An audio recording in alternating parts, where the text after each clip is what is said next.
વાપીમાં હરિયા park વિસ્તારમાં આવેલા બંગલામાંથી એસઓજીને બાતમી મળી કે ત્યાં એક કોલ સેન્ટરની પ્રવૃત્તિ કરી અને કેનેડામાં વસતા જે નાગરિકો છે એની સાથે છેતરપિંડી કરી અને પૈસા વસૂલવામાં આવે છે એ પ્રમાણેની એક માહિતી હતી.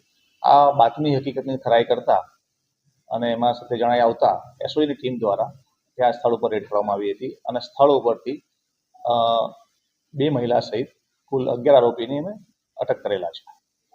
આ કોલ સેન્ટર છે તે જગ્યાએ રેડ કરતા મોબાઈલ, લેપટોપ, સર્વર અને બીજી વસ્તુઓ મળી આવી છે અને આ માટે એસઓજીની અલગ અલગ જે ટીમો હતી એ બનાવવામાં આવી હતી અને સાથે સાથે અહીં વલસાડ સાયબરમાં જે આઈટી એક્સપર્ટ છે એની પણ અમે મદદ લીધેલી હતી.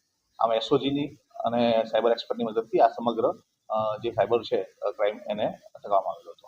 આ કોલ સેન્ટર કેટલા સમયથી ચાલતું હતું અને અંદરથી કઈ રીતનો ફ્રોડ કરતો?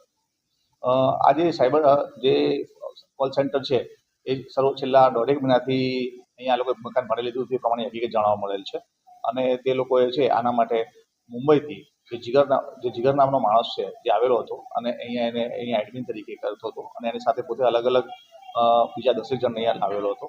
આ એને જે કોલ સેન્ટરમાં કર્મચારીઓ રાખેલા હતા એ અગાઉ કોઈ એચઆરમાં કામ કરતા હતા, કોઈ ક્રેડિટ કાર્ડની અંદર કોલ સેન્ટરમાં કામ કરતા હતા અને કોઈ અલગ અલગ એમેઝોનમાં કામ કરતા હતા. એ રીતના અલગ અલગ એ લોકો ઈસમો હતા અને અમુક જે હતા એ બેકાર પણ હતા અને બધાને જે પણ બેઝિક ક્રાઇટેરિયા એનો હતો જીગરનો કે આ બધા સારું અંગ્રેજી આવડવું હોવું જોઈએ.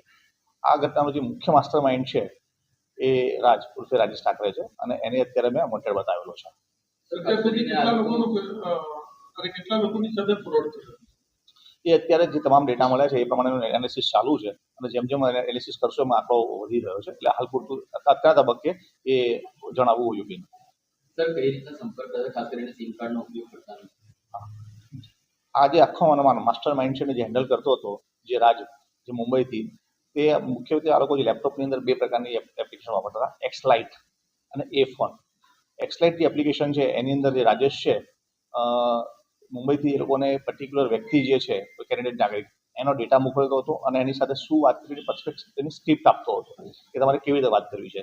ત્યારબાદ જે કોલર છે એ Canadian post, Canadian royal mounted police અને કેનેડિયન ઇન્ટેલિજન્સના અલગ અલગ અધિકારીની ઓળખ આપી જે તે કેનેડિયન નાગરિકને ફોન કરતા અને એમને જણાવતા હતા કે તમે જે પાર્સલ મંગાવ્યું છે એની અંદર છે એ ગેરકાયદેસર નશાકારક દ્રવ્ય અથવા તો પ્રતિબંધિત વસ્તુ અથવા તો ઇલીગલ ડોલર્સ એમાં સામેલ છે અને એ બાને એમને ડર બતાવી એની પાસેથી એ લોકોની પાસેથી આઈફોન એપ્લિકેશનનો ઉપયોગ કરીને એની પાસેથી અલગ અલગ કંપનીના વાઉચર્સ મેળવતા હતા, ગિફ્ટ કાર્ડ્સ, અને આ ગિફ્ટ્સને એ લોકો કન્વર્ટ કરી અને પૈસા મેળવતા હતા. આ એની એમઓ હતી. સર, આરોપીનું ક્યાં છે?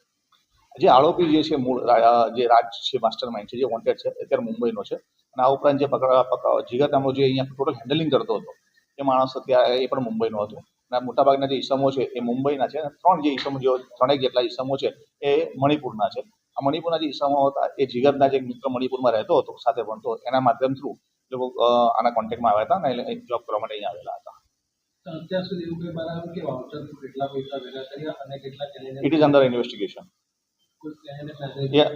કેનેડિયન નાગરિકના ડેટા પણ અમારે પણ મળ્યા છે, તેને ફોન કર્યા એના પણ તે બધું અંડર ઇન્વેસ્ટિગેશન છે.